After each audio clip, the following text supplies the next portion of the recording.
Doctor Shahryar हमारे साथ हैं। डॉक्टर शहरियार का माशाल्लाह he is got ample experience Fatima memorial जो है हमारा हॉस्पिटल, वहाँ से ही ग्रेजुएटेड, इज़ अ टीचिंग वहाँ के, और इन्होंने आजकल ये सऊदी अरेबिया में होते हैं, दोरसे हॉस्पिटल है, वहाँ पे होते हैं। अपना शायद कोई इंट्रोडक्शन मैं कहूँगा छोटा-सा खुद भी करवा दें। आईसीयू को देख रहे हैं ये, और माशाल्लाह से 25 रेज़िडेंट्स की टीम को ये लीड कर रहे हैं। उसके अलावा ये जहाँ पे बहुत सी हॉस्पिटल कमिटीज़ के मेंबर हैं, वहाँ पे जो इन्फेक्शन कंट्रोल कमेटी है, उसके भी मेंबर हैं, और कोविड मोर और लेस उसी के अंडर आता है। और उसके अलावा कोविड के पेशेंट्स को भी देख रहे हैं।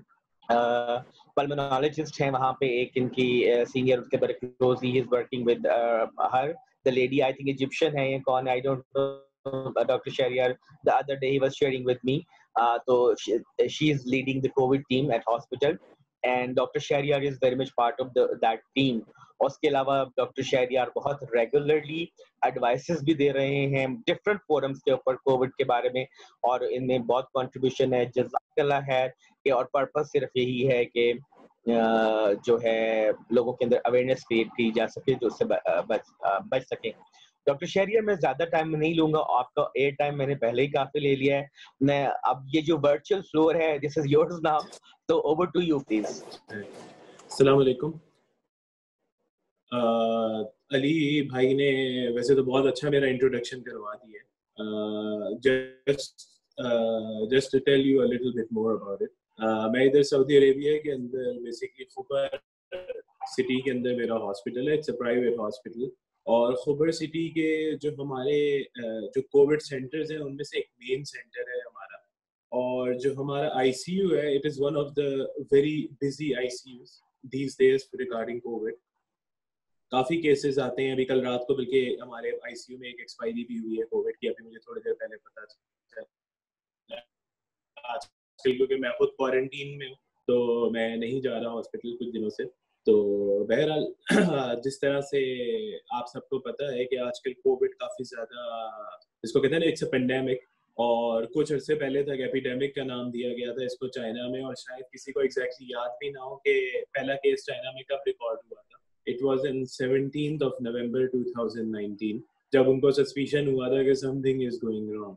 तो उसके बाद से ये इस तरह से हुआ है कि ये रुका ही नहीं है, और मार्च के अंदर, 1 फरवरी के एंड और मार्च के अंदर इसको पेंडेमिक का नाम दिया गया, और बस पूरी दुनिया के अंदर ही उसके बाद से ये फैलता चला गया।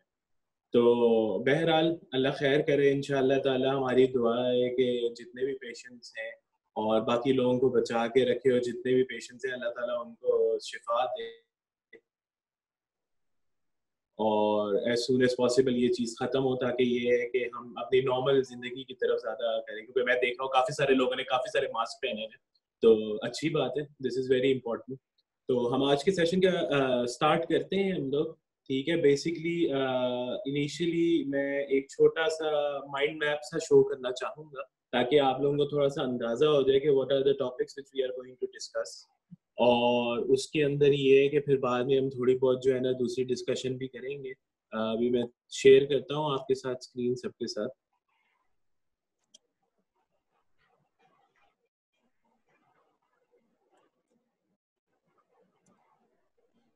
I hope everyone can see this. ठीक है, हमारा टॉपिक है कोविड-19 अ पेंडेमिक। ठीक है, इसके अंदर हम लोगों ने जो कुछ थोड़े बहुत टॉपिक्स डिस्कस करने हैं, उसमें सबसे पहले तो हम बेसिक्स डिस्कस करेंगे व्हाट कोविड इज। ठीक है, इसके बारे में काफ़ी सारे क्वेश्चंस होते हैं छोटे मोटे। फिर उसके बाद we will discuss regarding the transmission of COVID. ठीक है, विच इज़ द पॉइंट 2। उसके अंदर 2 क्वेश्चंस आगे मैंने लिखे हैं, ये यूजुअली कॉमन क्वेश्चंस हैं जो कि लोग पूछते हैं। फिर we will discuss about the clinical presentation of COVID, किस तरह से होता है, how we know, how will I know myself और समवन एल्स हैज कोविड, या what are the risk factors associated with severe disease. ठीक है, उसके अलावा कॉम्प्लिकेशंस के बारे में डिस्कस करेंगे, होम एंड हॉस्पिटल केयर के बारे में, और एक बड़ा मशहूर चीज़ है पाकिस्तान में जो आजकल चली हुई है, जहर का टीका। वो देखेंगे कि वो क्या है और लोग क्यों कहते हैं कि जहर का टीका लग गया। उसके अलावा साथ साथ जो है ना we will talk about the diagnosis. इसके अंदर भी एक बहुत बड़ा इशू आजकल पाकिस्तान में चल रहा है about the antibody testing. Antibody testing करनी है, पीसीआर दोबारा करवाना है, नहीं करवाना, ये भी हम इसके अंदर डिस्कस करेंगे। ठीक है, फिर हम होम केयर के ऊपर थोड़ा सा डिस्कशन करेंगे कि अगर आपके पास एक पेशेंट है सस्पेक्टेड या कंफर्म केस, तो उसके बारे में हम लोगों ने क्या करना है, और न्यूट्रिशनल केयर। प्लीज इसमें नोट कीजिएगा, मैं मेडिकेशंस वगैरह कोई ट्रीटमेंट नहीं यहाँ पे डिस्कस करूंगा, क्योंकि ट्रीटमेंट डेफिनेटली हर मुल्क की अपनी गाइडलाइंस है, हम लोग अपनी गाइडलाइंस फॉलो करते हैं, और लेकिन ये है कि हम फिर भी we will discuss a brief discussion हमारी होगी इसके ऊपर। फिर जो हमारा मेन एक और टॉपिक है which is infection prevention and control of COVID, सही है, उसके अंदर हम देखेंगे if there any medication that can prevent COVID. फिर कोलॉन्जी के बारे में बहुत कुछ चलता है, सना मक्की जो हम जिसको उर्दू में कहते हैं या अरबी में, और सेना लीव्स जिसको हम इंग्लिश में कहते हैं, उसके बारे में देखेंगे। टेम्परेचर स्क्रीनिंग जो आजकल हर जगह पे है, आपको पता है, ऑफिस जाने से पहले, मॉल्स में जाने से पहले, हर जगह उसकी इंपॉर्टेंस देखेंगे। पीपीई के बारे में थोड़ा सा डिस्कस करेंगे, और best mode of prevention of infection के ऊपर। फिर इम्यूनिटी के बारे में हम थोड़ा सा डिस्कस करेंगे अगेंस्ट कोविड-19 के, क्या वाकई इम्यूनिटी डेवलप होती है कि नहीं होती। ब्लड डोनेशन के बारे में थोड़ा सा डिस्कस करेंगे, और कन्वेलेसेंट प्लाज्मा के बारे में। और फिर उसके बाद वी विल सी कि अगर कोई और आप लोगों के क्वेश्चंस हैं तो we will try to answer all of those questions इंशाल्लाह ताला।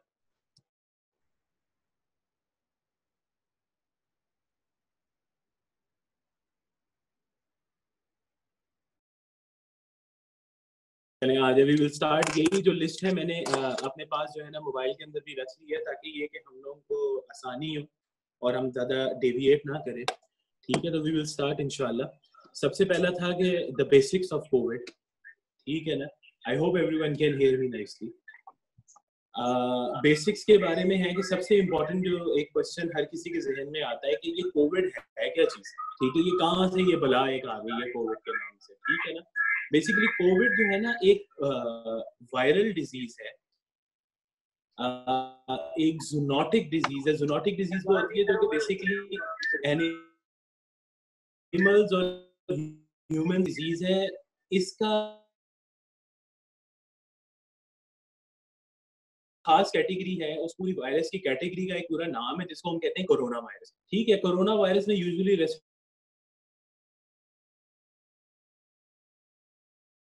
दुनिया है पिछले तकरीबन 25 सालों के अंदर, वो इसी कैटेगरी से बिलोंग करते हैं, जिसके अंदर एक सार्स वायरस था, आप लोगों ने सबने सुना होगा।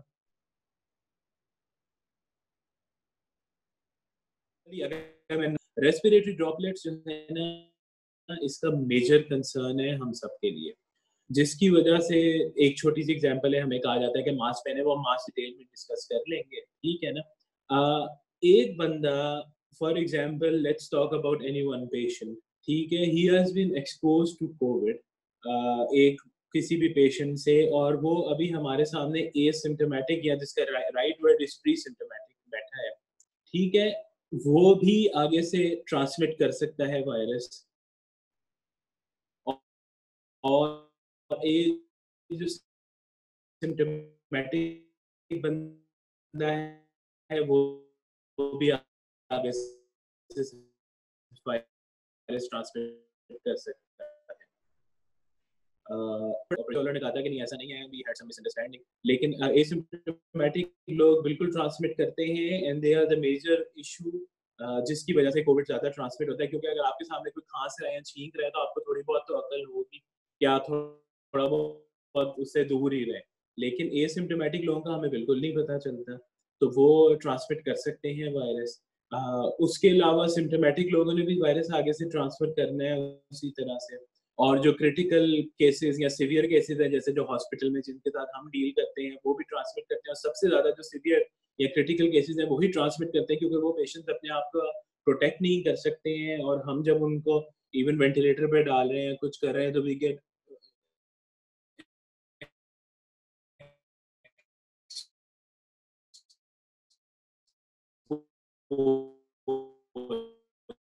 और ये कहा जाता है कि जो एक डॉक्टर वेंटिलेटर पे डालता है कोविड का पेशेंट, चला था कि एयरबॉर्न भी हो सकता है। उसमें ये है कि एयरबॉर्न ये होता है कि basically particles smaller than drops जो है ना, वो एयर के अंदर एरोसोलाइज हो जाते हैं as a result of same procedures as droplet, और वो एयर के अंदर काफी अर्सा रह सकते हैं, अप टू 3 आवर्स। और उसके लिए हम लोग को normal mask is not protective, लेकिन इसकी अभी तक थ्योरी 100% श्योर नहीं हुई है हम लोग अब इस वक्त बेसिक्स में यही करते हैं कि unless and until a patient is critical और उसका कोई एयरसोल जनरेटिंग प्रोसीजर करना है तो हम उसको एयरबॉर्न नहीं कंसिडर करते, we consider it to be droplet only. और अल्हम्दुलिल्लाह उसके हिसाब से देखा जा रहा है कि मतलब ठीक है, if you are maintaining droplet precautions, जैसे आप लोगों ने मास्क पहने हैं तो इंशाल्लाह things are which we will discuss.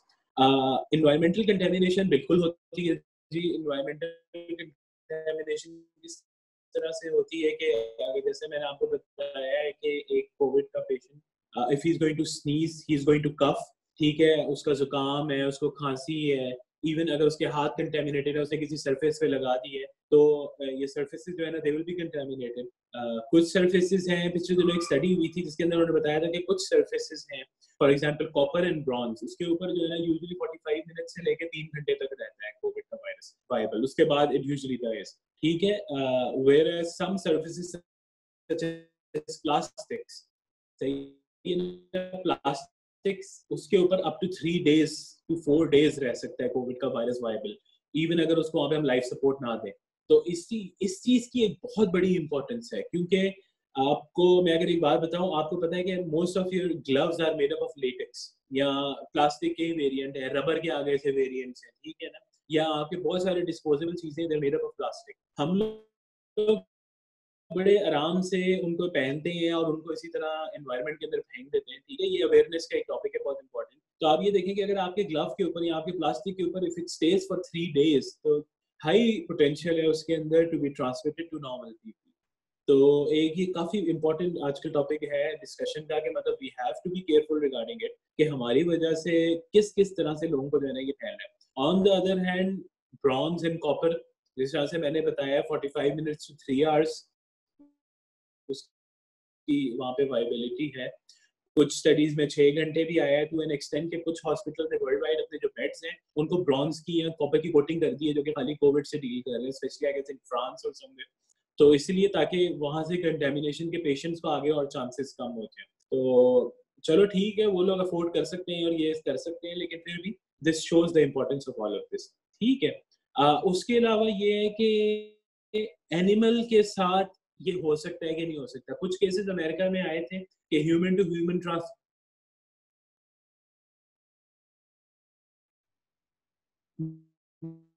तो आपको पता है हो गई, ह्यूमन टू सरफेस कंटेमिनेशन और ट्रांसमिशन हो। एक दो फेसबुक पोस्ट चली थी कि जी पता नहीं कौन से मुल्क के अंदर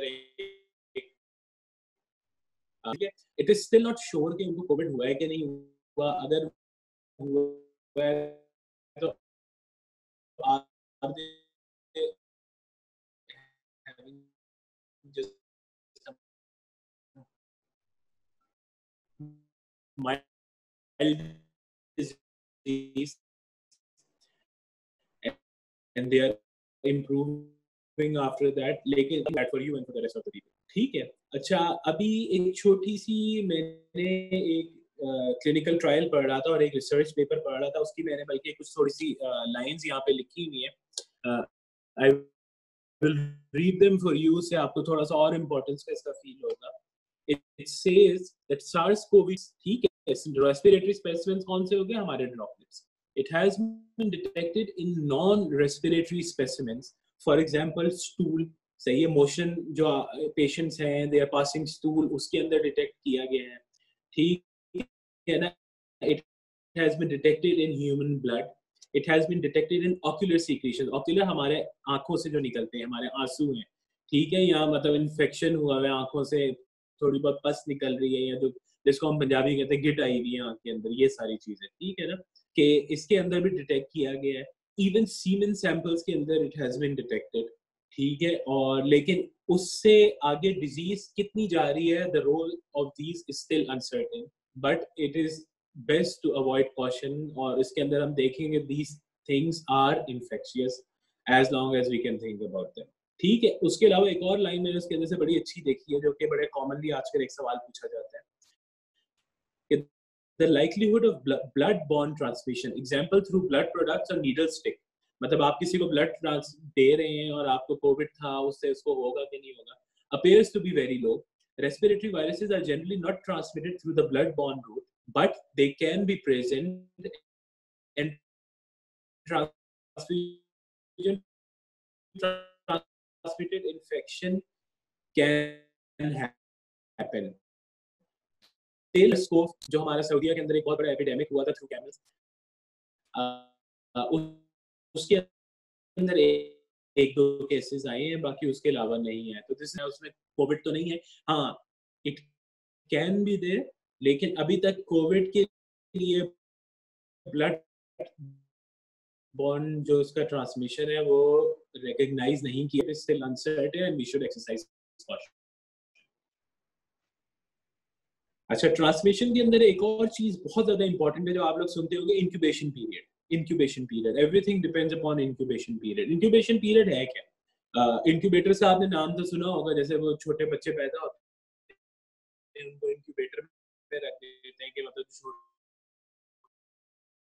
हैं बहुत ज्यादा, it actually express itself in the being. For example, कि एक हमारे पास साहब है,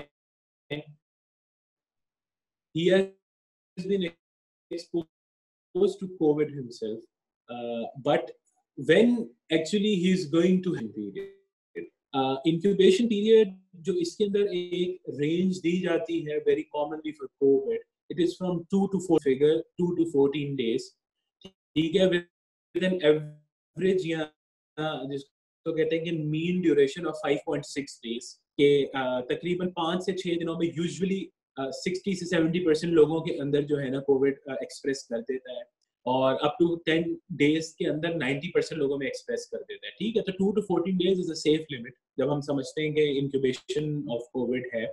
however there are case reports जो कि मैं पढ़ रहा था कि कोविड के symptoms started within few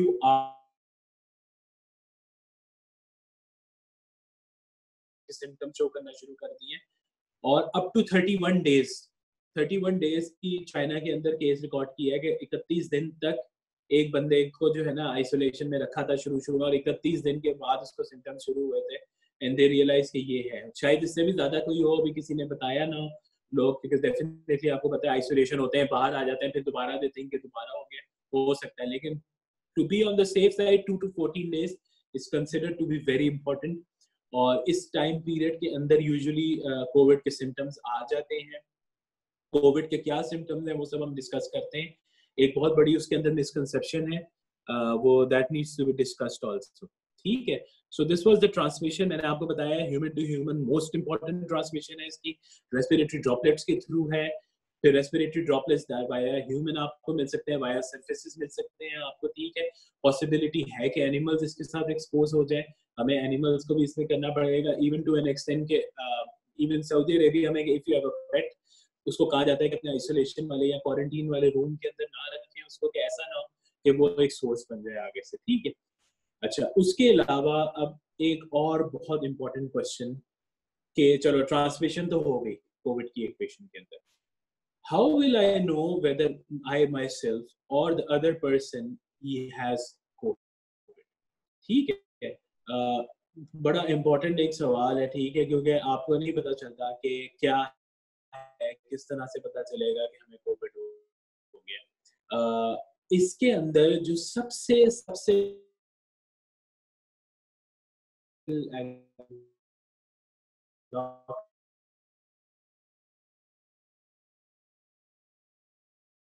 of contact, ठीक है ना, आपको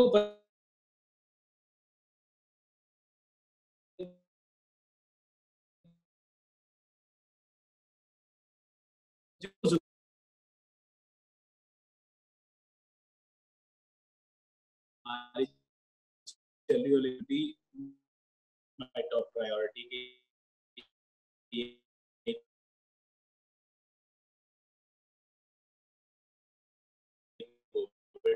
हो सकता है, ठीक है।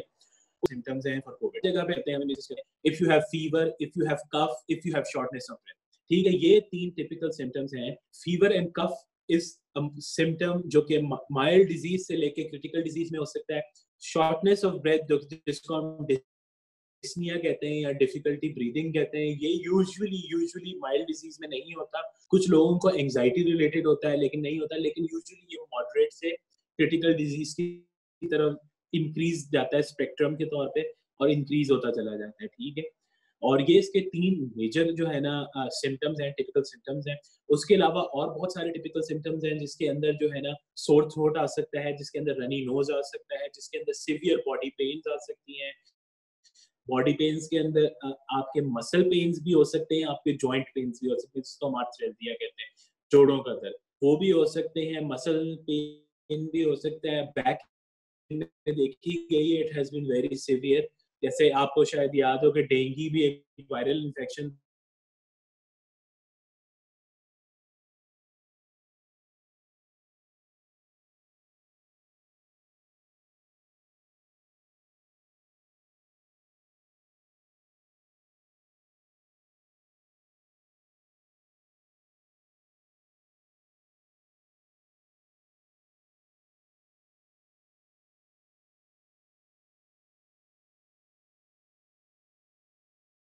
दूसरे ट्रीटमेंट कैसे, कुछ लोगों को कुछ परहेज करने के खाने पीने की वजह से, और कुछ लोगों को कोविड इटसेल्फ की वजह से हम डिटेल में नहीं जाएंगे क्यों होता है, लेकिन होता है। ठीक है, एक और बड़ा इंटरेस्टिंग जो एक सिम्टम है देखा गया है कि लोग कहते हैं कि उनको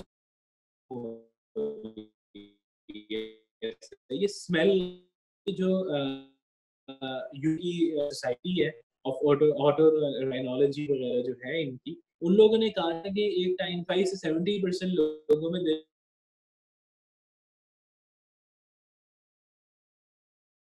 जो है ना टेस्ट भी खत्म हो गया।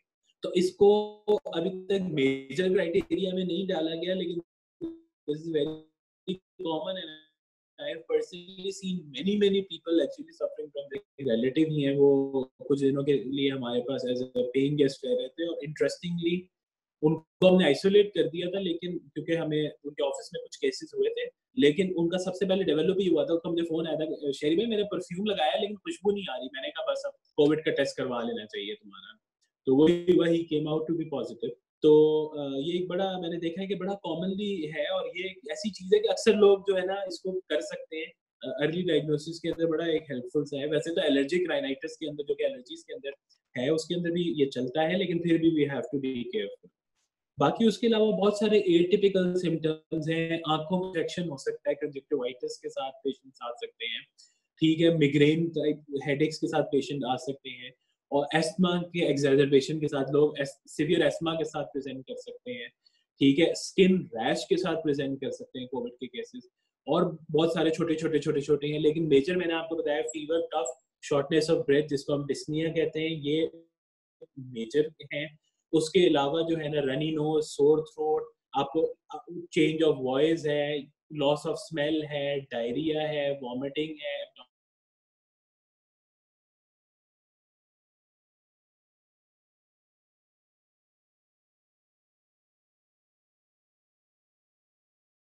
यार कोविड तो नहीं है। ठीक है, अच्छा उसके अलावा एक और चीज है जो कि हमारी अवेयरनेस के लिए बहुत इंपॉर्टेंट है। ठीक है, that is the risk factor for severe disease of Covid. ये भी क्लिनिकल प्रेजेंटेशन का है कि मतलब हम कहेंगे यार क्या मतलब किस तरह से है कि मतलब सीवियर केसेस हो सकते हैं। ठीक है, उससे पहले मैं एक चीज थोड़ी सी बताता चला जाऊँ। थोड़े से टर्म्स हैं जो कि बड़े कॉमनली डिस्कस होते हैं कि यार हमारे इस पेशेंट को ना माइल्ड कोविड है, हमारे इस पेशेंट को मॉडरेट कोविड है, सीवियर कोविड हो गया है, या क्रिटिकल कोविड हो गया है। ठीक है, या एक कॉमनली मैंने देखा है, काफी लोगों ने कहा है कि यार मैं एसिम्टोमेटिक। ठीक है ना, कि मुझे एसिम्टोमेटिक है, मेरा पॉजिटिव है लेकिन आई एम एसिम्टोमेटिक। ठीक है, इसके अंदर ये है कि अगर हम ब्रीफली एक थोड़ा सा क्लासिफाई करें ना क्लिनिकल प्रेजेंटेशन को, तो यूजुअली 80% जो पेशेंट्स हैं कोविड के, they will either be asymptomatic या माइल्ड डिजीज। ठीक है, एसिम्टोमेटिक जो है ना, this is not the right word, क्योंकि एसिम्टोमेटिक केसेस जो हैं उस अल्टीमेटली डेवलप सिम्टम्स, इसलिए एसिम्टोमेटिक के लिए जो राइट वर्ड यूज किया गया है इट इज प्री सिम्टोमेटिक, कि अभी सिम्टम्स शुरू नहीं हुए। इंक्यूबेशन पीरियड आपको पता है कि मैंने बताया अब तो 31 दिन हम लोगों ने रिकॉर्ड किए हैं, तो क्या पता सिम्टम्स डेवलप हो जाए, सिर्फ एसिम्प्टोमेटिक की जगह प्री सिम्प्टोमेटिक है ज्यादा, ताकि वो उसके हिसाब से परहेज भी करे और लोगों को इन्फेक्शन होने से बचाए। ठीक है।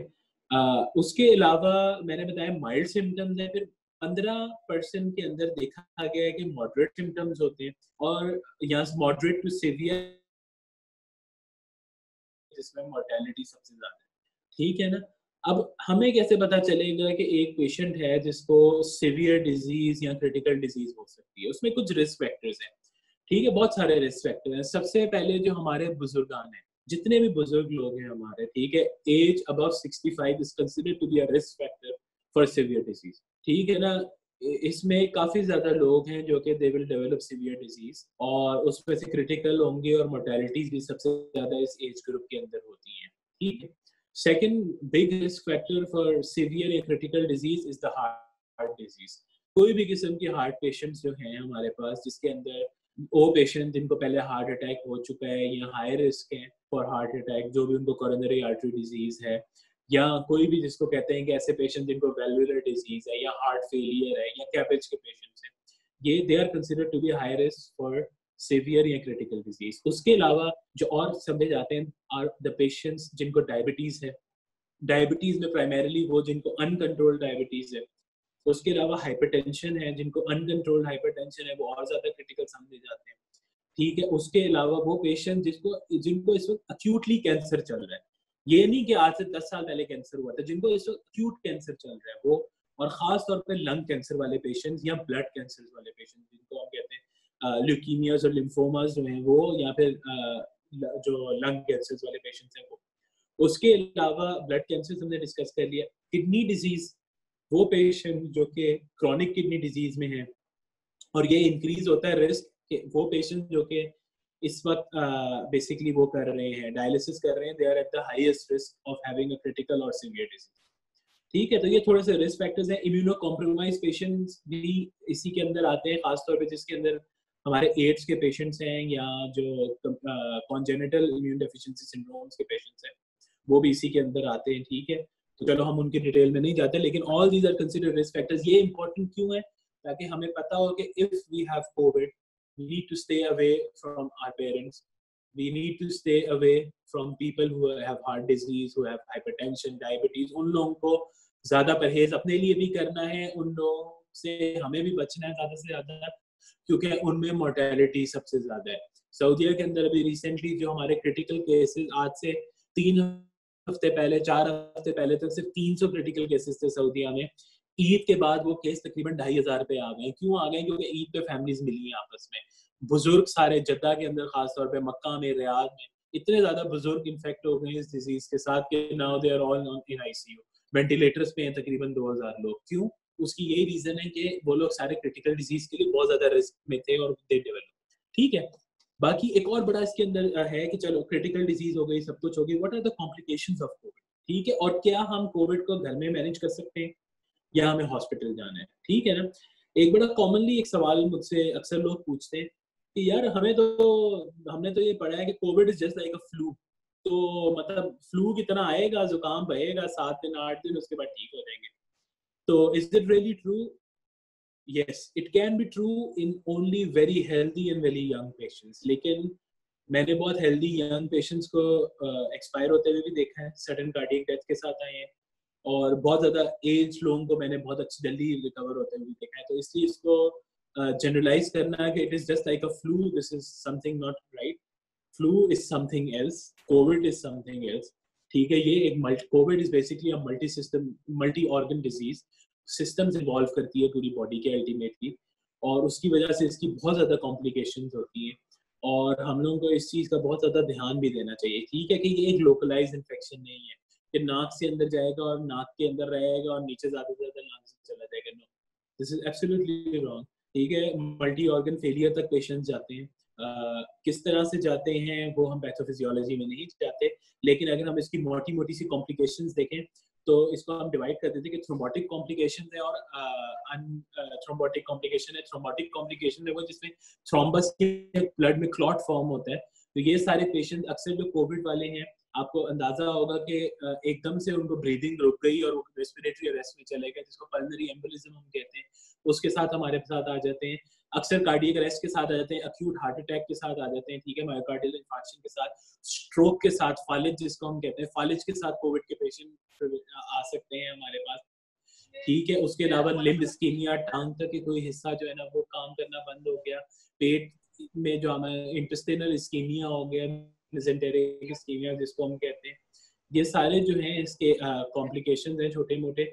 और उसके अलावा नॉन थ्रोम्बोटिक है जिसमें स्किन अल्सरेशंस हैं, स्किन पे रैश हैं, ठीक है ना। मैंने आपको बताया था एक्यूट हार्ट फेलियर हो सकता है एमआई के अलावा। उसके अलावा जो है ना एरिथमियाज, हार्ट पैल्पिटेशंस हो सकती हैं, अलग अलग तरह के हार्ट बीट्स हो सकती हैं जो इरेगुलर रिदम्स हैं हमारे।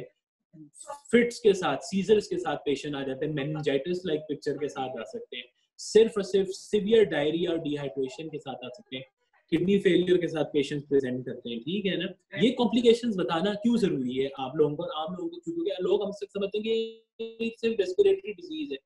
ये बताना क्यों जरूरी है, क्योंकि पाकिस्तान में एक और बड़े मजे का कॉन्सेप्ट चल रहा है कि भाई हम लोग तो गए थे बिल्कुल ठीक था, डॉक्टर ने जहर का टीका लगा दिया, ठीक है ना। I am pretty much sure many people will be aware of this.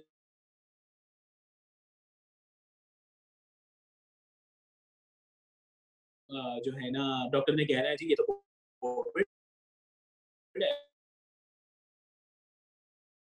हमने मरीज को छोड़ना है और सुबह जो है ना मरीज को मार देना है हम लोगों ने इंजेक्शन लगा के। तो इस तरह से होता है कि अक्सर कॉम्प्लिकेशंस हैं जो कि इस तरह से अभी देखें ना, मैं आपको बता रहा हूँ एक पेशेंट हमारे पास कुछ अर्सा पहले, जस्ट एन एग्जांपल, ठीक है, मैं पेशेंट की डिस्क्रिप्शन नहीं दूंगा, यंग पेशेंट 29-30 हमारे पास ईआर में आया था कि he is a known case of Covid और इसको डिफिकल्टी ब्रीदिंग है, ऑक्सीजन सैचुरेशन 90-91 पे फिर रही थी, तो उसके घर वाले उसको ले आए कि यार जरा देख लें ऑक्सीजन की जरूरत है कि नहीं। And trust me on this कि within 2 to 3 minutes the patient, उसकी सैचुरेशन 40s में गई है और within the next minute the patient went into cardiac arrest और उसका हार्ट बीटिंग स्टॉप हो गई थी and we had to resuscitate him. CPR किया हमने उसका और उसके बाद हमने उसको वेंटिलेटर पे डाला। वो अल्लाह का शुक्र है, ही वाज यंग, वो तकरीबन 21 दिन वेंटिलेटर पे रहा और उसके बाद उतर आया और उसके बाद अल्हम्दुलिल्लाह कल वो डिस्चार्ज हुआ है हमारे हॉस्पिटल से, ठीक है ना। कुछ अर्सा पहले की ये बात है, उस वक्त मैं जा रहा था हॉस्पिटल। तो ये बड़ा कॉमनली है, तो हमें इस चीज़ में अवेयरनेस चाहिए कि हमने अगर हॉस्पिटल जाना है तो हम ऐसे टाइम पे जाएं जब कॉम्प्लिकेशंस नहीं है, ठीक है ना। तो जहर का टीका नहीं लग रहा, ठीक है, आई एम होपफुल कि नहीं लग रहा। हमें थोड़ा सा इस चीज़ में ख्याल देना है अपने लोगों के लिए और अपने बुजुर्ग के लिए, अपने पेशेंट्स के लिए, कि उनको एक फेयर मौका मिलना चाहिए कि वो जाकर ट्रीटमेंट लें अपना और दे इम्प्रूव देमसेल्व्स, ताकि कोई भी किस्म की कॉम्प्लिकेशन ना हो, जो हम लोगों ने अभी आगे डिस्कस की है थोड़ी बहुत, ठीक है। उसके अलावा एक और बड़ा मेजर टॉपिक है जो हम चलेंगे, that is for the diagnosis of Covid. कि अगर चले सही है, हमने कॉम्प्लिकेशन डिस्कस कर ली, हमने सिम्टम डिस्कस कर लिया, हमें पता चल गया यार हमें कोविड हो सकता है, अब हमने डायग्नोज क्या करना है। सबसे पहले आप एक डॉक्टर के पास जाते हैं तो डॉक्टर कुछ इनिशियल ब्लड टेस्ट करेगा, ठीक है, they are not confirmatory for COVID, लेकिन उसके अंदर कुछ ब्लड टेस्ट करेगा, सीबीसी करेगा, लिवर एंजाइम्स करेगा, किडनी का टेस्ट करेगा, एलडीएच करेगा, शायद प्रोकैल्सिटोनिन कर ले ना करे, उसके अंदर जो है सीआरपी करेगा, चेस्ट एक्सरे भी उसमें इंक्लूडेड है, तो वो देखेगा कि यार इसको वाकई कुछ इन्वॉल्वमेंट है भी कि मैं इसका टेस्ट आगे फर्दर ना करूं। उसमें कुछ कैरेक्टरिस्टिक फाइंडिंग है, सीबीसी में कुछ एलडीएच इंक्रीज है, सीआरपी, चेस्ट एक्सरे में फाइंडिंग है नहीं, तो उससे एक रफ गेस मिलता है कि प्रोबेबल है या नहीं है। तो वो बेसिक इन्वेस्टिगेशन टेस्ट जो इम्पोर्टेंट है। उसके अलावा जो सबसे ज्यादा इम्पोर्टेंट टेस्ट है जो अक्सर लोगों का हुआ भी होगा, that is the nasopharyngeal swab, ठीक है, पीसीआर, उसको हम पीसीआर टेक्नोलॉजी के साथ हम करते हैं नेसोफेरेंजियल स्वैब, ठीक है ना। वो उसके अंदर यही है कि वो आपको, आप लोगों ने जिन्होंने करवाया उनको पता होगा, वो एक जैसे हमारे क्यू टिप एयरबड होता है उस तरह का लंबा सारा स्वैब होता है, वो आपको पीछे करके आपको मास्क उतार के नाक में डालते हैं, वहां से पीछे हलक तक जाते हैं, वहां पे थोड़ी देर घुमाते हैं प्रेशर देके ताकि कुछ सेल्स और सीक्रेशंस आ जाए और फिर उसको खींच के वापस उसको स्टोर कर देते हैं और फिर उसके जो रिवर्स ट्रांसक्रिप्टेज पीसीआर टेक्नोलॉजी है वो उसमें अप्लाई करते हैं देखने के लिए कि वायरल आरएनए उसके अंदर अगर उनको मिल गया है कि वायरल के कुछ पार्टिकल्स उसके आरएनए सीक्वेंस के, तो this mean the test is positive. बहुत ज्यादा सेंसिटिव स्पेसिफिक ये टेस्ट नहीं है, लेकिन this is the gold standard for us right now और यही टेस्ट किया जाता है। अक्सर लोगों का ये पहली बारी में नेगेटिव आ जाता है और उसके बाद जब दोबारा उनको सिम्टम्स कंटिन्यू होते हैं, we go for it again and we find out कि he is positive, Mohammad Hafeez के साथ अभी जो हमारे क्रिकेटर हैं, the same story happened with him. पता नहीं शौकत खान वालों ने कह दिया है, चुगताई वालों ने कहा नहीं है, यूजर डिपेंडेंट था या सैम्पलिंग में फॉल्ट था, हमें नहीं पता इस बात का। बहरहाल दैट इज अनदर कंट्रोवर्सी। मैंने कहा ना Covid came with a lot of controversies, तो उसके अंदर अब ये एक बहुत इंपॉर्टेंट चीज है कि पीसीआर टेस्ट हम लोगों ने करवाना है। एक और चीज है जो कि हमारे मुल्क में आजकल बहुत ज्यादा चल रही है, that is the antibody test. हर बंदा जो है ना 5,000 रुपए खर्च करने के लिए तैयार है कि जी मैंने एंटीबॉडी टेस्ट कराना है, हमें पता चला है कि अगर आईजीजी एंटीबॉडी पॉजिटिव आ गई तो इसका मतलब है आई हैव बीन ट्रीटेड। नहीं, ऐसा बात नहीं है। एंटीबॉडी टेस्ट की अलग इंडिकेशंस हैं, वो अब हम बहुत ज्यादा डिटेल में नहीं जाते अभी फिलहाल, लेकिन एंटीबॉडी टेस्ट सिर्फ ये देखने के लिए हो सकता है कि इस बंदे को पास्ट में कोविड हुआ है कि नहीं हुआ, इस वक्त करंटली इसको कोविड है या इसका स्टेटस क्या है, बहुत ज्यादा हम श्योरिटी के साथ उसके साथ नहीं बता सकते। ना हम ये बता सकते हैं कि ये बंदा ट्रीट हो चुका है। एंटीबॉडी टेस्ट का मेन जो फायदा है वो ये है कि जिन्होंने कन्वेलेसेंट प्लाज्मा देना है या एक ट्रू डिजीज बर्डन आपने अगर अपनी स्टेट के अंदर देखना है कि हमारे मुल्क के अंदर या हमारे शहर में या हमारे इलाके के अंदर या हमारी बिल्डिंग के अंदर ट्रू डिजीज बर्डन क्या है, आज से 3 महीने बाद अगर आप करेंगे तो आपको पता चल जाएगा कि इतने लोगों का आईजीजी पॉजिटिव, इसका मतलब है अप्रोक्सीमेटली इतने % लोग जो है ना they were suffering from covid diagnose हुए या नहीं हुए। ये उसकी एक इंडिकेशन है। और मैंने बताया कन्वेलेसेंट प्लाज्मा इसकी एक इंडिकेशन है, जो प्लाज्मा थेरेपी ट्रायल्स में आजकल चल रही है वो एक बहुत ज्यादा है। बेसिकली क्योंकि ये रैपिड एंटीबॉडी टेस्ट है तो इसका ना मुझे लगता है कि एक मिस जो कम्युनिकेशन हो रही है, क्योंकि अमेरिका और यूके वगैरह में रैपिड एंटीजन टेस्ट स्टार्ट हुआ था फॉर द डायग्नोसिस, तो ब्लड में ना वायरस की एंटीजन देख लेते थे और कहते थे कि यार इसको है, लेकिन that is still not the gold standard और वो 100% एक्यूरेट वो अभी भी नहीं है, क्योंकि अक्सर लोगों को सिर्फ अभी स्टार्ट हुआ था इन्फेक्शन, तो जरूरी नहीं है एंटीजन पॉजिटिव आ जाए। तो शायद अक्सर लोग जो है ना एंटीबॉडी एंटीजन को आपस में मिक्स कर रहे हैं, rapid antigen test rapid antibody test. तो प्लीज इस चीज से हम लोग थोड़ा सा परहेज करेंगे, अभी फजूल में एंटीबॉडी टेस्ट करवाने की जरूरत नहीं है। और एंटीजन टेस्ट पाकिस्तान में आई डोंट थिंक सो कि अवेलेबल है, यहाँ पे सऊदीया में तो अवेलेबल है हमारे पास, लेकिन हम करते नहीं है। PCR is the gold standard, PCR ही हम लोगों को करवाना है डायग्नोसिस के लिए, उसी से हम लोगों की डायग्नोसिस होंगी। और ट्रीटमेंट हो गया है कि नहीं उसके लिए पीसीआर का क्राइटेरिया भी है, वो हम लोग बाद में भी डिस्कस करते हैं। तो डायग्नोसिस का मैंने आपको बता दिया किस तरह से है। यूजुअली एट द टाइम जब आपको सिम्टम्स हुए हैं, there will be some blood test done for you, there should be some blood test done for you, PCR होना चाहिए। उसके साथ 7वें से 8वें दिन पे कुछ ब्लड टेस्ट होने चाहिए आपके, जिसमें चेस्ट एक्सरे भी है, मोस्ट लाइकली ईसीजी वगैरह पहले भी है और बाद में भी है, क्योंकि कुछ ट्रीटमेंट ऐसा है जो कि कार्डियक कॉम्प्लिकेशंस कर सकती हैं इसकी। और उसके बाद क्योंकि 7वें से 12वें दिन के अंदर ये डिजीज कॉम्प्लिकेट करती है ज्यादातर, तो we have to be very careful during these days कि ये टेस्ट करवा के देखेंगे everything is running fine.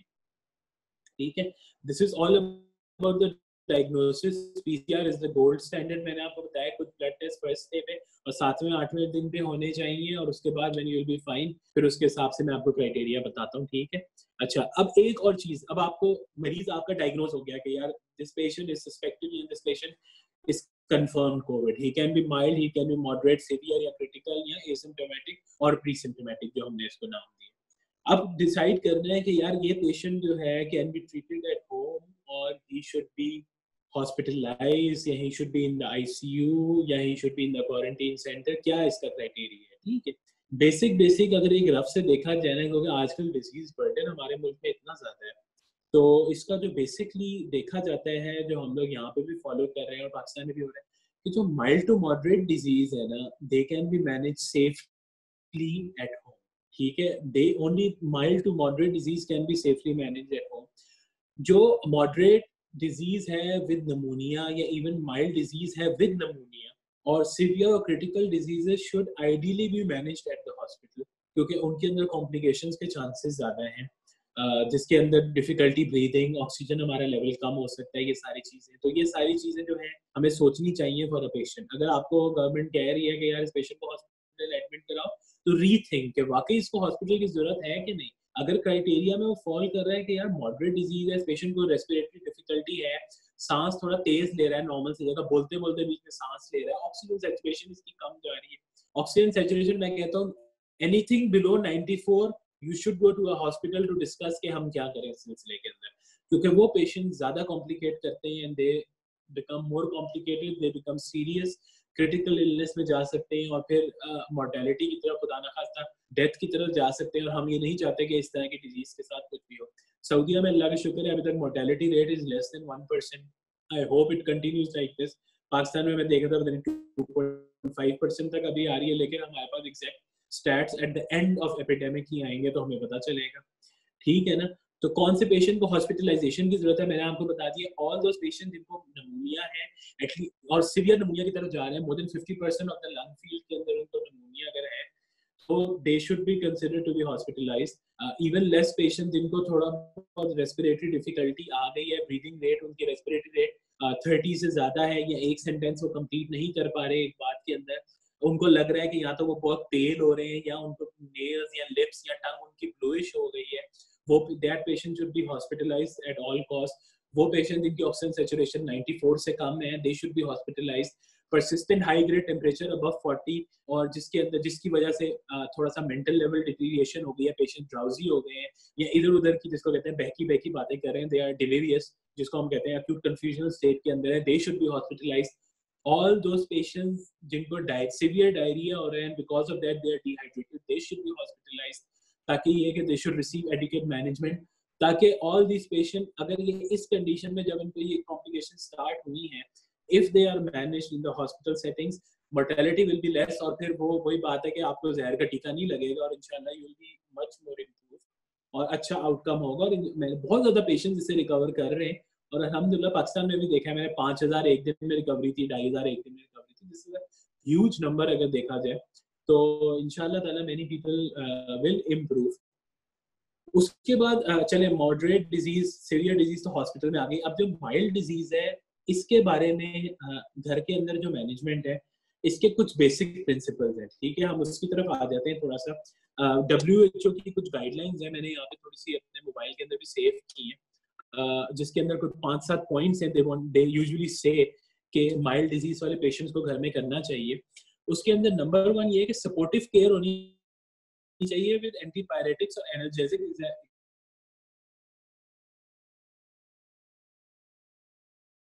is the only safe medication for fever in COVID। बाहर भी मुल्क होते हैं, वोल्ट्राल, वोल्टेरन के नाम से यहाँ पे आता है, वोल्ट्राल, डाइक्लोरान है, ज़ीफो के नाम से आता है, स्टारकॉक्स के नाम से, सिनफ्लेक्स, नेटप्रॉक्सिन जो है हमारी, ये जो प्रॉक्सिन के नाम से आ रही है, सिनफ्लेक्स है, ये सारे नॉन स्टेरॉइड इंक्लूडिंग और टू डेट जो कि हमारी लेटेस्ट मेडिकल की वो एक रेफरेंस है, उसके ऊपर लिखा गया है कि we do not recommend the use of any of this medication. सिर्फ टेम्परेचर के लिए the best thing is to use Panadol. यदि नहीं है तो आप ही डोज खाएं, ठीक है, it should be of the same dose. उसके अलावा अगर बहुत ज्यादा फीवर फिर भी है तो फिर आपके जो अदर टेक्निक्स हैं जिसके अंदर आप, जिसको पाकिस्तान में हम कहते हैं पट्टियां, ठंडे पानी के साथ या नॉर्मल पानी के साथ मिस्टिंग है, और फिर बाकी हॉस्पिटल की टेक्निक्स हैं, ये सारी चीज़ें जो हैं ये भी हेल्पफुल रहती हैं फॉर द टेम्परेचर। उसके अलावा एक और बहुत इंपॉर्टेंट होम केयर मैनेजमेंट के हिसाब से पॉइंट है, that is close contact with their health care providers. ठीक है ना, कि हमारे पास जितने भी हेल्थ केयर प्रोवाइडर्स के जितने, ये तो health care providers close worsening जो हमने भी डिस्कस किया है कि पेशेंट का फीवर बहुत ज़्यादा 40 से ऊपर चला गया और उसका दिमागी तवाज़ुन थोड़ा सा हिल गया है, या वो इधर उधर की बातें कर रहे हैं, या ड्राउजी हो गया, या फिट्स पड़ रहे हैं, या उसको ब्रीदिंग डिफिकल्टी हो गई है, या उसका रेस्पिरेटरी रेट ज़्यादा हो रहा है, या वो ब्लू हो गया है, या वो पेल हो गया है बिल्कुल ज़्यादा, ये सारे हैं कि क्लिनिकल वर्स्ट हो रहा है या बहुत ज़्यादा सीवियर डिहाइड्रेशन। इन चीज़ को हमने देखना पड़ेगा and we have to take a prompt decision whether this patient should go to the hospital or not। ये एक basic principle है for home care, ठीक है ना। एक और basic principle है that there should be separation from other household members including pets। Example, staying in separate room when possible and wearing a mask when in the same room। ये home care का बहुत important है। Preferably the patient should be isolated in a separate room, साथ washroom होना चाहिए और उसको अपनी खिड़की खोल के रखनी चाहिए, और आप अपने दरवाजे के नीचे ज्यादा से ज्यादा उसके जो बाहर कोई कपड़ा या कोई चीज फंसा देंगे, चलो वहां से कुछ पार्टिकल्स आ ना जाए। This is the ideal situation, ठीक है। उसके अलावा खाने पीने का preferably it should be in disposable और वो अपने डिस्पोजेबल जो है वो उसको थैली में पैक करे, जिस तरह से भी डस्टबिन में डाले, और उसके बाद आप भी उसको करें, ताकि ये है कि वॉश ना करने पड़े। क्योंकि आपको एक बात बताऊं मैं क्लियरली, जो यूटेंसिल्स हैं या कपड़े हैं, they should be washed ideally at 67 to 70 degree Celsius for at least 15 minutes. ये सारे हम लोग बर्तनों के साथ नहीं कर सकते। और जो हमारा ब्लीच आता है जिसको हम कहते हैं, उसके साथ हम बर्तन नहीं धो सकते, ठीक है। कपड़ों को तो फिर भी धोया जा सकता है। तो ये सारी चीज़ों का हमें बहुत ध्यान देना पड़ेगा। उसकी जो लॉन्ड्री है that should be done separately. अगर आपको घर में करनी है तो एटलीस्ट 60 to 70 डिग्री सेल्सियस के ऊपर 15 मिनट्स के लिए अच्छे वॉशिंग पाउडर के साथ करें। प्रेफरेबली अगर आप उसमें ब्लीच सोल्यूशन थोड़ा सा डाल सकते हैं तो डालें, और उसके बाद there should be air dried, ताकि उसके साथ जो है उनका कंटेमिनेशन ना हो। मेरे घर की, जैसे मैं आपको छोटी सी एग्जांपल दे रहा था, जो मेरे थे मेरे रिलेटिव, वो अपने वॉशरूम में अपने कपड़े खुद ही जो है ना, यूजुअली टी शर्ट्स वगैरह वो उन्होंने व्हाइट वाली निकाली हुई थी, वो उनको हल्के से ब्लीच वाले और डिटॉल डाल के, जबकि Dettol is not documented to be disinfectant of choice for COVID, लेकिन वो उसके अंदर डाल देते होते थे, और जब वो सूखते थे वहां से हल्का सा करके वो उसको फैला देता होता था वहीं पे अपने रूम में, और फिर वो 2-3 इसी तरह के व्हाइट कपड़े ज्यादा पहन रहा था। तो this is one of the ideal situation, ताकि आप अपने घर को केयर में रखें और दूसरे लोगों को इन्वॉल्व ना करें, specially the elderly and those with comorbid conditions, ठीक है। उसके अलावा एक और बहुत इंपॉर्टेंट पॉइंट है frequent hand washing for all the family members, normal जो कि हेल्दी हैं एंड अनहेल्दी पीपल, जो कि पेशेंट्स हैं, they should have frequent hand washing.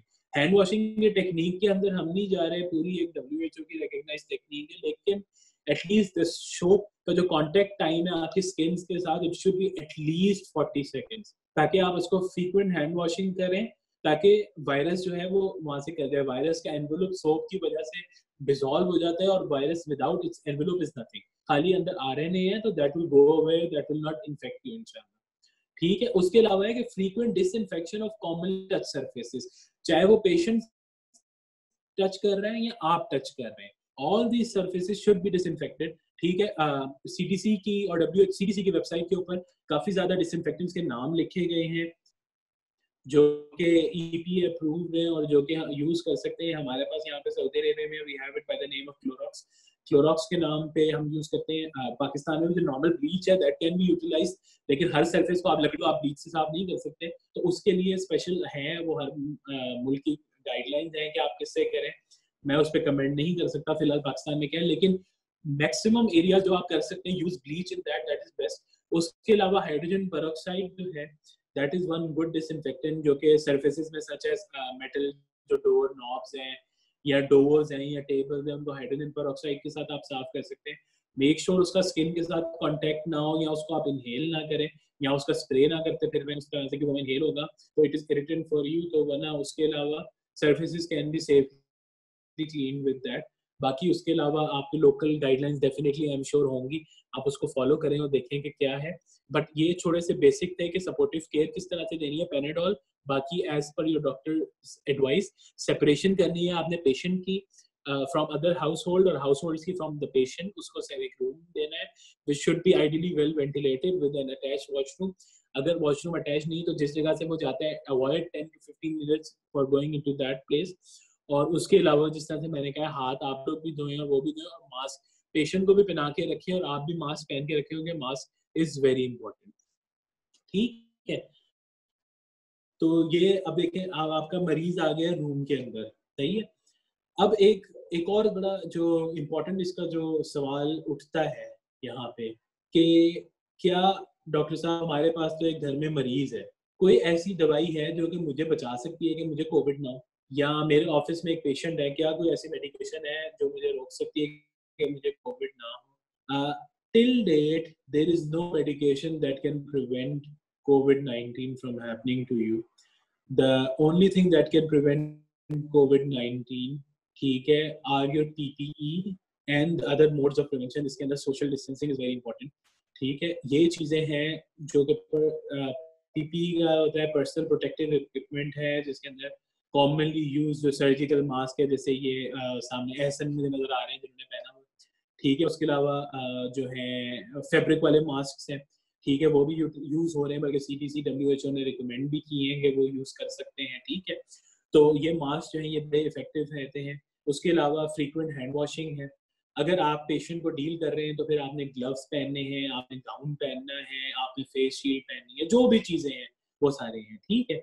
N95 I will not recommend for normal people, क्योंकि N95 बेसिकली एयरबॉर्न प्रिकॉशंस के लिए है और N95 के फिट टेस्ट होते हैं, जो कि आम बंदे को जरूरी नहीं है कि उसको हर किसी का फिट टेस्ट हो। मेरा मुंह बड़ा है तो मेरा साइज अलग होगा किसी का, तो मार्केट में एक रैंडमली अवेलेबल होते हैं तो they will not fit everyone, तो उसका कोई फायदा नहीं, बल्कि सांस ही उल्टा और मुश्किल होता है।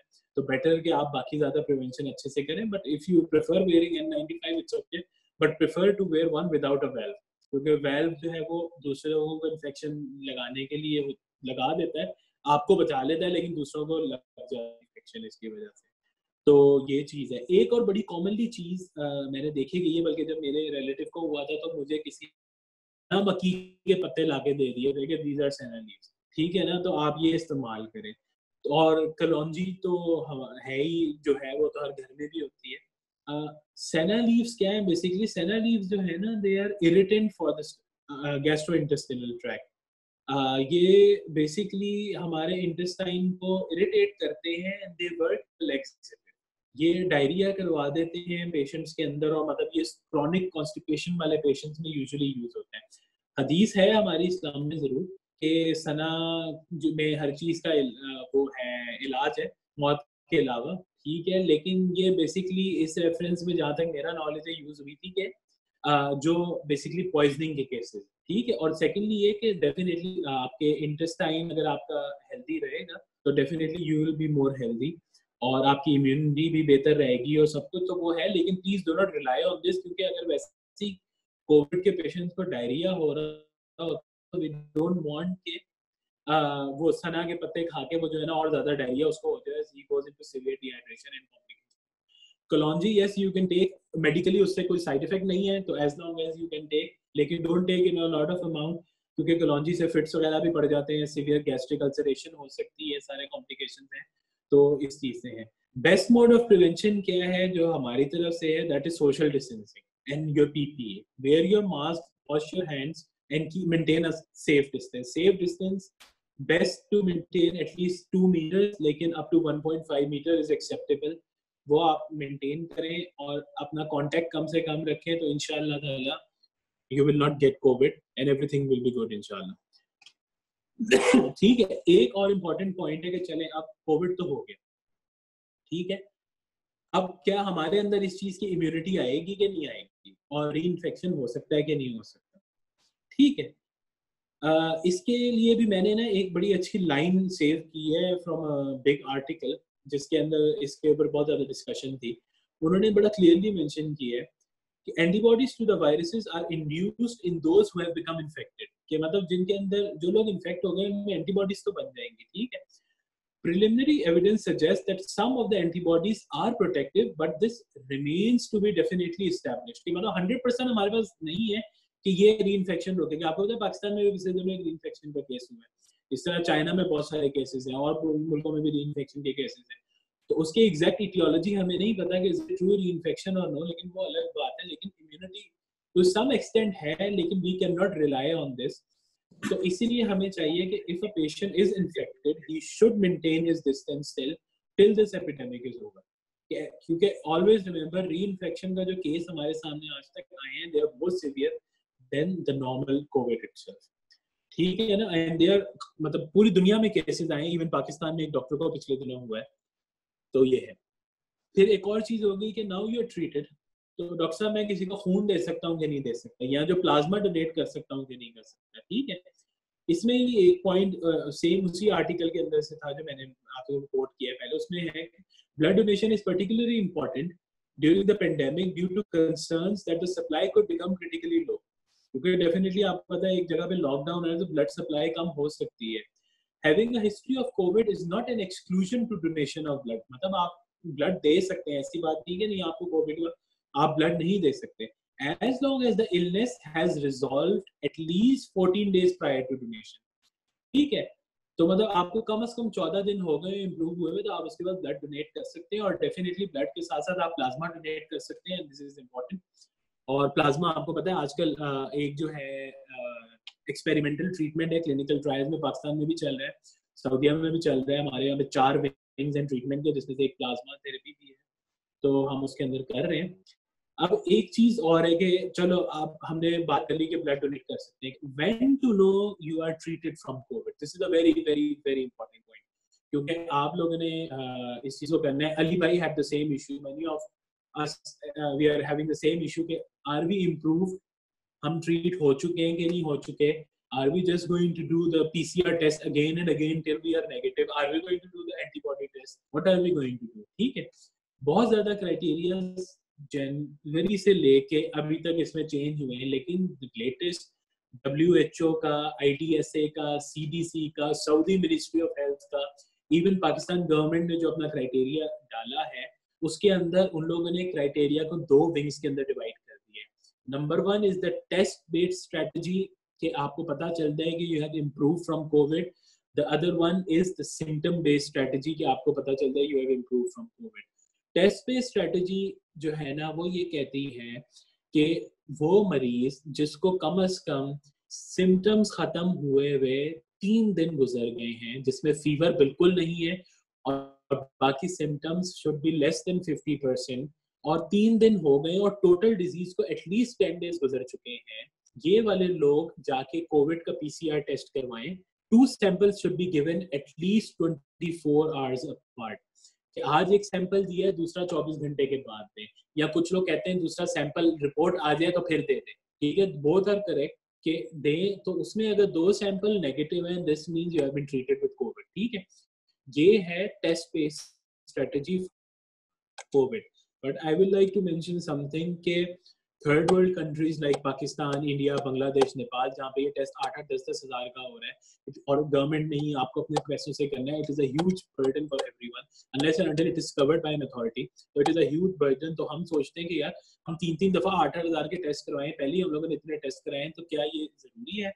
इसीलिए WHO और CDC ने एक सिम्टम बेस्ड स्ट्रेटजी निकाली है टू नो कि आपका जो कोविड जो है वो ट्रीट हो गया है। उसका भी क्राइटेरिया ऑलमोस्ट सेम है कि एटलीस्ट 10 डेज आपकी डिजीज को गुजर गए हो और 3 दिन ऐसे गुजर गए हो जिसमें आपको बिल्कुल भी फीवर नहीं था विदाउट टेकिंग एनी मेडिकेशन, और सिम्टम्स आप 50% रिड्यूस हो गए, जिसमें मेन सिम्टम कफ है, सोर थ्रोट है, ये एटलीस्ट 50% रिडक्शन हो गई हो इनके अंदर। एक चीज यहाँ पे सॉरी मेंशन करूंगा, वीकनेस और lethargy may take 1 or 2 months to go away, तो इसलिए वो सिम्टम में नहीं है। तो ये 50% हो गए हो 3 दिन से, तो you are considered to be safe and you can finish your isolation. तो अगर हम दोबारा से मैं रिपीट कर देता हूँ एक दफा कि एटलीस्ट 10 डेज गुजर गए हो आपके डिजीज को, और 3 दिन जो है आपके ऐसे गुजरे हो लास्ट जिसमें आपको बिल्कुल फीवर ना हो, 50% रिडक्शन इन कफ, और जिसको कहते हैं कि सोर थ्रोट और बॉडी पेन, इस तरह से ये एटलीस्ट 50% रिडक्शन हो गई है और 3 दिन गुजर गए थे, तो you can consider yourself to be healed. और ये कम्युनिटी के अंदर डिफाइन किया गया है for countries like Pakistan, even Saudi Arabia में अब हम लोग नहीं कर रहे, रीटेस्टिंग नहीं कर रहे पेशेंट्स की स्वाब की, जबकि यहाँ पे गवर्नमेंट ही करती है। 2000 रियाल का टेस्ट है, जो पेशेंट सस्पेक्टेड हो गवर्नमेंट करती है, चाहे 10 दफा करना हो, we don't pay anything for it. लेकिन फिर भी ये एक क्राइटेरिया इन्होंने भी इंट्रोड्यूस करवा दिया है, वो आपको फॉलो करते हैं। रोज जब आपको होता है कि आज मुझे फीवर नहीं है, अब they call you for 3 consecutive days और वो आपको बताते हो, फिर at the end they tell you कि you are treated now, you can finish your isolation. लेकिन दे यूजुअली से कि प्लीज प्लीज प्लीज अपना मास्क पहन के बाहर निकले, क्योंकि mask is not only going to protect you, it is also going to protect others still if you have, क्योंकि PCR ऐसी कंडीशन में अक्सर पॉजिटिव आ सकते हैं। मैंने कहा ना PCR में RNA पार्टिकल देखना है, RNA पार्टिकल हमारे नाक में कोई टूटा हुआ होगा तो it will just come positive.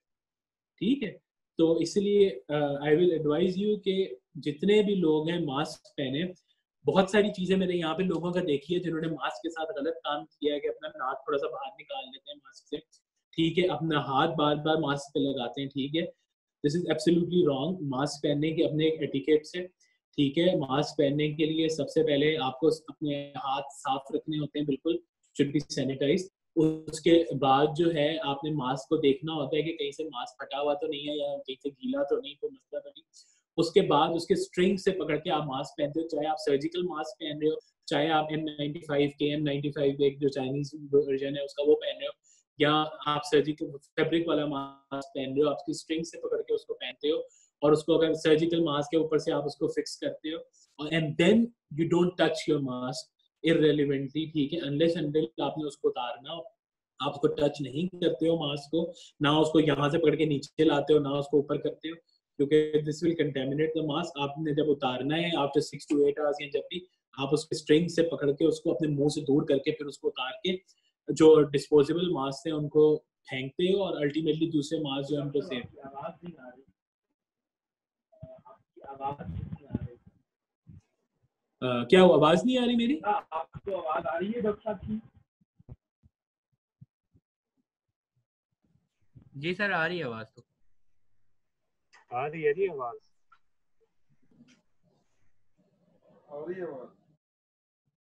तो इसके अंदर यही था कि मतलब मास्क के ये एटिकेट्स हैं, तो इस चीज को करें, अपने हाथ आप सैनिटाइज करते रहे, ठीक है। जो गाइडलाइन सैनिटाइजेशन की और हैंड वॉशिंग की वो ये है कि अगर तो विजिबली आपके हाथ सॉइल है, किसी चीज आपको लग रहा है कि हाथ आपके गंदे हैं, तो आपको साबुन से हाथ धोने हैं।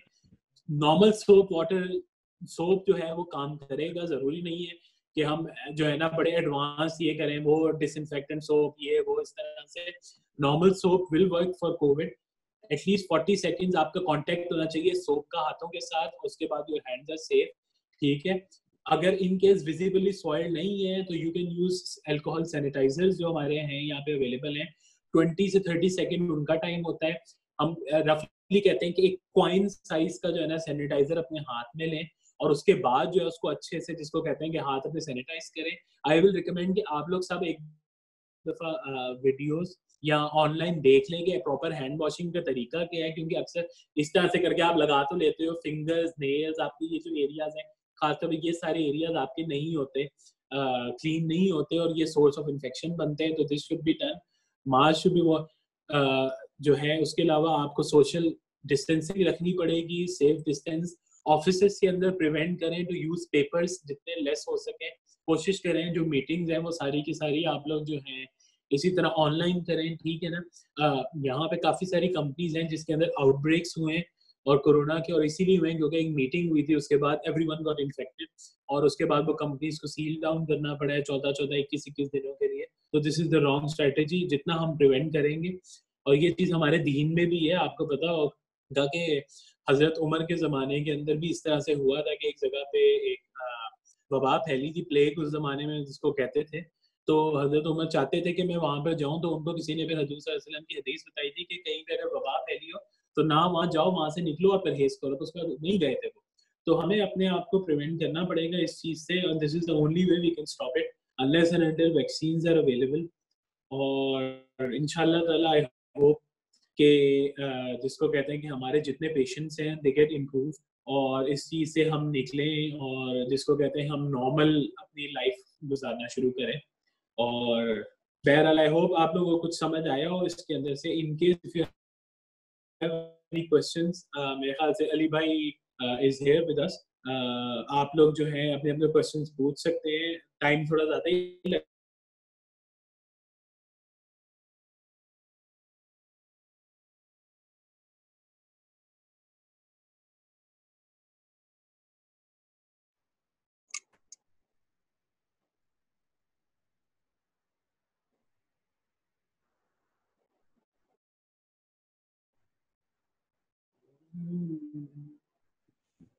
Can you hear me? जी अली भाई, let me know if you have any questions or anyone has any questions. I'm not sure मेरी आवाज आ रही है या नहीं आ रही। I have to नहीं नहीं, I can hear you, I can hear you. check with internet का मसला आ रहा है। डॉक्टर शरिया, you please stay with us for a while, क्योंकि आवाज नहीं आ रही।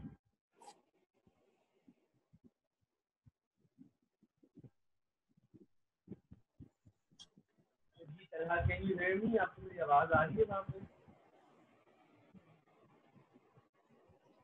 चलिए ठीक है, मैं इसको कंक्लूड करता हूँ। डॉक्टर शरिया से डॉक्टर साहब सेशन को कंक्लूड करें, हमारा टाइम हो गया है। आपकी आवाज ना मुझे आ रही है ना मेरी आवाज आपको जा रही है। तो अगर आपकी इजाजत हो तो हाथ खड़ा कीजिएगा डॉक्टर शरिया, सेशन को हम कंक्लूड कर लें। नेटवर्क का स्लो है। Shall we conclude the session? Definitely. Okay, thank you very much. जज़ाकल्लाह है, जज़ाकल्लाह है। डॉक्टर शहरियार, आपकी आवाज़ मुझे नहीं आ रही और मेरी भी आपको नहीं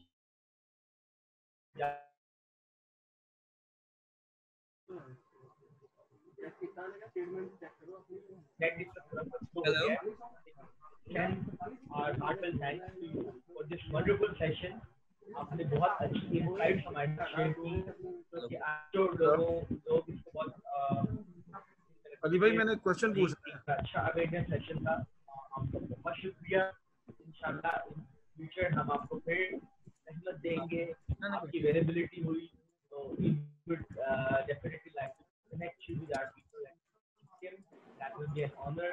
In fact, it is a matter of honor that you spared some time for us and did share some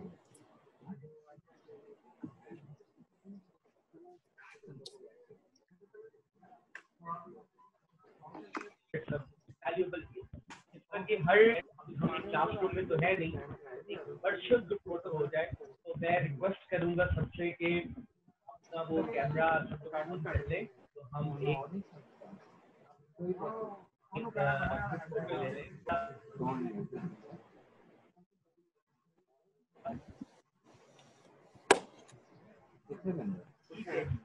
ठीक है, हम एक फोटो ले लें तो फिर उसके बाद हम क्वेश्चन आंसर भी ले लेते हैं। ठीक है तलहा, अब आप फोटो ले लें अगर तो। वेट कर रहा हूँ सबका, जब कैमरा ऑन होता है तो मैं कर लेता हूँ।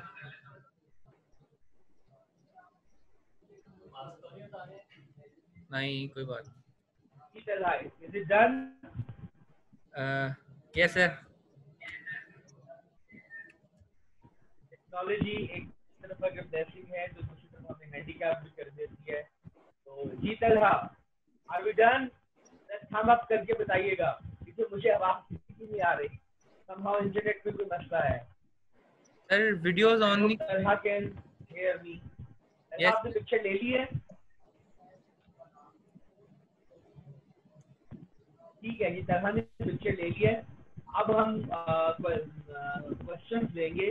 किसी के कोई क्वेश्चन हो तो वो डॉक्टर शहरियार से पूछ ले और हम 5 मिनट के अंदर इस सेशन को इंशाल्लाह कंक्लूड करेंगे। This is very important session. किसी का कोई क्वेश्चन हो तो प्लीज हैंड रेज करें और वो डॉक्टर शहरियार से क्वेश्चन पूछ।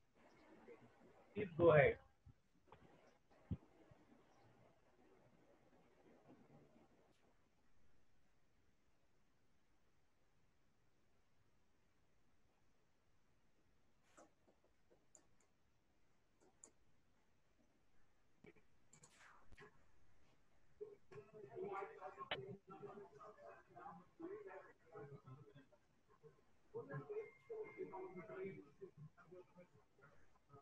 डॉक्टर साहब, आप मुझे सुन रहे हैं प्लीज? जी जी जी बताइए। डॉक्टर साहब, खुदा न खास्ता जब ये एक्सपायर हो जाता है पेशेंट तो जी जी अभी हमारे जो इधर बना हुआ है कि दफन नहीं करने देते किसी को, जी जी और स्पेशल इक्विपमेंट में आते हैं बंदे और वो आके दफन कर देते हैं। जी इस पे कुछ दिन पहले WHO ने शायद कहा भी था कि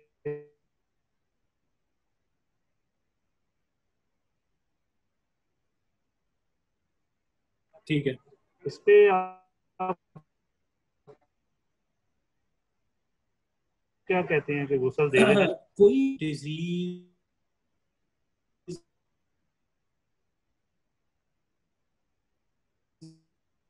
या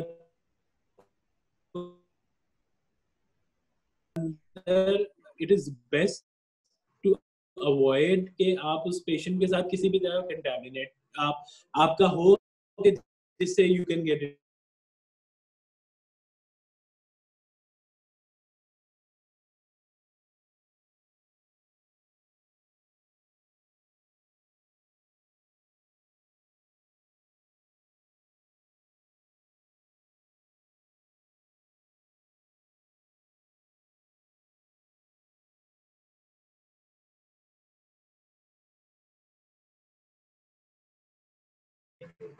नेज़ोफेरिंक्स में या उसके नाक पे या उसकी स्किन में, उसकी सिक्रीशंस में, ब्लड पे, कब तक वो वहां पे रह रहा होगा। ठीक है, तो आम बंदा अगर उसके साथ जिसको कहते हैं कि इन टच हो, कांटेक्ट हो, क्या पता वो इन्फेक्ट हो जाए और ना सिर्फ वो खुद इन्फेक्ट हो बल्कि आगे लोगों को भी इन्फेक्ट कर सकते, ठीक है। देखिए मैं आपको एक छोटी सी यहाँ पे मिसाल बताता चला जाता हूँ। आप माशाल्लाह यंग हैं ऐसे, ठीक है ना, आपको अल्लाह ना खासा कोविड हुआ, ठीक है, you will be recovered in the next few days, ठीक है।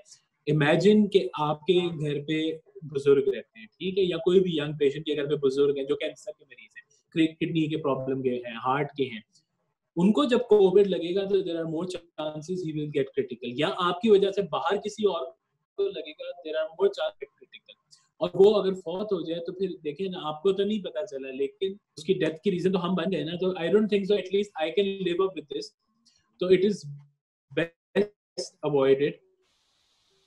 यहाँ पे भी हम लोग यही कर रहे हैं कि उनको प्रोटेक्टिव उसके अंदर ही देते हैं, लेकिन यहाँ पे उनको गुस्ल दिलाया जाता है। स्पेशलाइज जो तमाम सेंट्रल हॉस्पिटल है हमारा यहाँ पे, वहाँ पे एक स्पेशल टीम है करके, फैमिली के 5 मेंबर्स हम लेके जाते हैं अपने साथ, उनको दिखाते हैं कि हाँ देखो ये आपकी बॉडी है, और उनके सामने करते हैं, और उसके बाद ये कि जब वो दफन हो जाते हैं जिस तरह से यहाँ पे है, उसके बाद they can visit the grave, और इस तरह से। तो हमारी तरफ से अभी तक यही रिकमेंडेशन है कि गुस्ल वगैरह बिल्कुल दिलवाना चाहिए, ये हमारे इस्लाम का तरीका है, और लेकिन उसको प्रॉपर तरीके से इस्लाम ने कभी भी नहीं रोका, और ना हमारे दीन ने, ना सोशली आप गुस्ल दिलवाएं, जो इस्लाम का तरीका है उसके हिसाब से, मुस्लिम तरीके से प्रेफर ये करें कि उसको प्रॉपर तरीके से किया जाए। हॉस्पिटल वाले अगर आपको फैसिलिटी प्रोवाइड कर रहे हैं तो बहुत अच्छी बात है, और उसको जिसको कहते हैं उसकी तदफीन हो, जिस तरह से नमाज जनाजा हो के, जिस तरह से, हाँ बहुत लंबे लोग नहीं आएंगे, ज्यादा लोग नमाज जनाजा में, क्योंकि I don't think so Pakistan में भी ये चीज अलाउड है,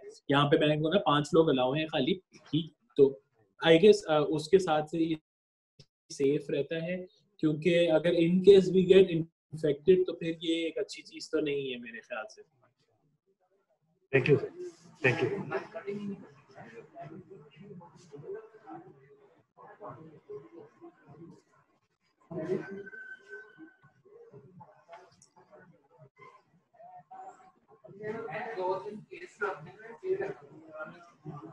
कोई और किसी को क्वेश्चन है? अभी तक किसी ने न्यूट्रिशन के बारे में नहीं पूछा, खाने पीने के बारे में। आप बता दें तो मच बेटर। ये क्वेश्चन तो आया हुआ है, ठीक है, सही समझ गया हूँ मैं आपका क्वेश्चन, ठीक है। बेसिकली ना मेरा एक कोविड का ग्रुप भी है व्हाट्सएप पे, अगर आप लोगों में से किसी ने ज्वाइन करना हो, हमारे वहाँ पे उसमें 2-3 डॉक्टर्स हैं, we are discussing many important things, वहाँ पे अक्सर पेशेंट्स भी अपनी चीजें डिस्कस करते हैं। जीशान ने जो क्वेश्चन पूछा है यहाँ पे स्टीम से related, it is a very important question, और ये कल परसों वहाँ पे ग्रुप पे भी मुझसे पूछा गया था। ये एक बहुत ज्यादा ना एक जिसको कहते हैं ना कि एक ट्रेंड चल पड़ा है कि जी स्टीम जो है ना प्रिवेंट करती है कोविड को होने से, even if you are infected at that time, और इवन पाकिस्तान में दे रहे थे स्टीम का, एक जमाने में मैंने यूट्यूब पे वीडियो देखी थी। बेसिकली ना मैं आपको स्टीम टू बी, आपका जो वायरस है ना कोविड, इसको मारने के लिए ना एटलीस्ट टेम्परेचर ऑफ 57 to 61 चाहिए फॉर एटलीस्ट 15 to 20 मिनट्स, ठीक है ना। ये टेम्परेचर अगर आप स्टीम से लेते हैं ना, तो ट्रस्ट नहीं, आपका नाक और अंदर का म्यूकोजा और गला और लंग्स आपके सारे जो है ना, they will coagulate and they will finish, क्योंकि जो इंसान के जो बॉडी का सेल है ना 41 सेल्सियस, और उसके बाद जो है ना उसकी प्रोटीन्स कोएगुलेट होना शुरू हो जाती है, और वो अपना काम छोड़ना शुरू कर देती है, द सेल यूजुअली डाइज, ठीक है, 41 सेल्सियस पे। और अगर आपने 59-60 सेल्सियस पे आप उसको लेकर जाएंगे फॉर एटलीस्ट 15 मिनट्स, तो I am pretty much sure जैसे अंडे की जर्दी वाइट हो जाती है, आपके सेल्स भी उस तरह से डेड होकर नेक्रोटाइज हो जाएंगे, और वहां से दे विल स्लफ ऑफ, ठीक है। तो वो स्टीम नहीं इफेक्टिव रहेगी उस तरह से, क्योंकि देखिए वायरस ने आपके नाक के अंदर से या मुंह के अंदर से चले तो जाने हैं, ठीक है, लेकिन वो ये थोड़ी है कि वायरस साहब जो है वो 1 घंटा जो है ना आपके नाक में बैठे रहेंगे, या आपको दोपहर में आप इन्फेक्शन आपको लगा है तो वो शाम आपने घर में जाके स्टीम लेनी है, तब तक वो आपके नाक में बैठे रहेंगे कि चलो मैं सोचता हूँ अंदर जाऊँ कि ना जाऊँ। As soon as the virus comes in contact with the mucosa, ये जो हमारी ऊपर की लेयर है, जो नाक की और गले की आपने देखी चिकनी सी जो लेयर है, और इसके नीचे जो सेल्स हैं, ऐसे इनके साथ कांटेक्ट आता है, वो अपने रिसेप्टर्स के साथ बाइंड करता है, और जैसे ही रिसेप्टर्स के साथ बाइंड करता है, विद इन सेकेंड्स जो है ना सेल जो है ना उसको अपने अंदर खींच लेता है, और वो सेल के अंदर चला जाता है। Once it goes inside the cell, there is nothing you can do unless and until आप जिसको कहते हैं कि उसको प्रिवेंट करें अंदर जाने से। Once it goes inside the cell, there is nothing you can do. It will go in the cell, उसका एनवेलोप खत्म हो गया, उसका आरएनए आ गया, it will start its process and it will infect you, और वायरस वहां से जनरेट होते जाएंगे, वायरल लोड बढ़ता जाएगा and you will become symptomatic. ठीक है, इसलिए स्टीम का इतना ज्यादा रोल नहीं। स्टीम का रोल है, किस चीज में रोल है? सिम्टम्स कम करने के अंदर। मैं डेफिनेटली हर पेशेंट को कहता हूँ कि स्टीम लो, इसलिए नहीं क्योंकि वो वायरस खत्म करेगी, स्टीम सिम्टम्स बेहतर करेगी। स्टीम आपका नाक भी खोलेगी, आपके साइनसेस खोलेगी। आप देखिएगा कोविड के अक्सर पेशेंट कहते हैं कि हमारा नाक बहुत स्टफी है, हमें नाक से सांस नहीं आता, नाक या तो ड्राई हो गया हमारा, ऐसे लगता है क्रस्ट है, गला बहुत खुश्क है। ये सारी चीजें जो है ना, स्टीम बहुत ज्यादा हेल्प करेगी इसके अंदर। और उसके अलावा आपको पता है स्टीम से आम फ्लू में भी स्टीम लो तो आपको बेहतर महसूस होता है। तो स्टीम उस चीज के अंदर आपको हेल्प करेगी, जो ड्राइनेस है गले के अंदर उस चीज के अंदर हेल्प करेगी स्टीम। और जो नेबुलाइजर्स यूज करते हैं या इस तरह की चीजें, वो आपको कफ स्प्यूटम को बाहर एक्सपेक्टोरेट करने के लिए काम करेंगे जिन पेशेंट्स का लोअर रेस्पिरेटरी ट्रैक इन्वॉल्व है, लंग्स इन्वॉल्व है। लेकिन स्टीम की अभी तक कोई स्टडी ऐसी नहीं आई है, क्योंकि देखिए मैं एविडेंस बेस्ड मेडिसिन पे था कि मेरे पास एविडेंस है तो this is true, if there is no evidence then it's not. अभी तक कोई ऐसी स्टडी नहीं आई व्हिच सेज कि steam will prevent COVID from happening. सुबह शाम आप स्टीम ले, अगर ऐसे होता तो फिर तो मेरे ख्याल से सऊदीया जैसे हज के दौरान अराफात के ऊपर वहां पे मिस्ट चलाता है गर्मियों के दिनों में, तो ऐसे वो स्टीम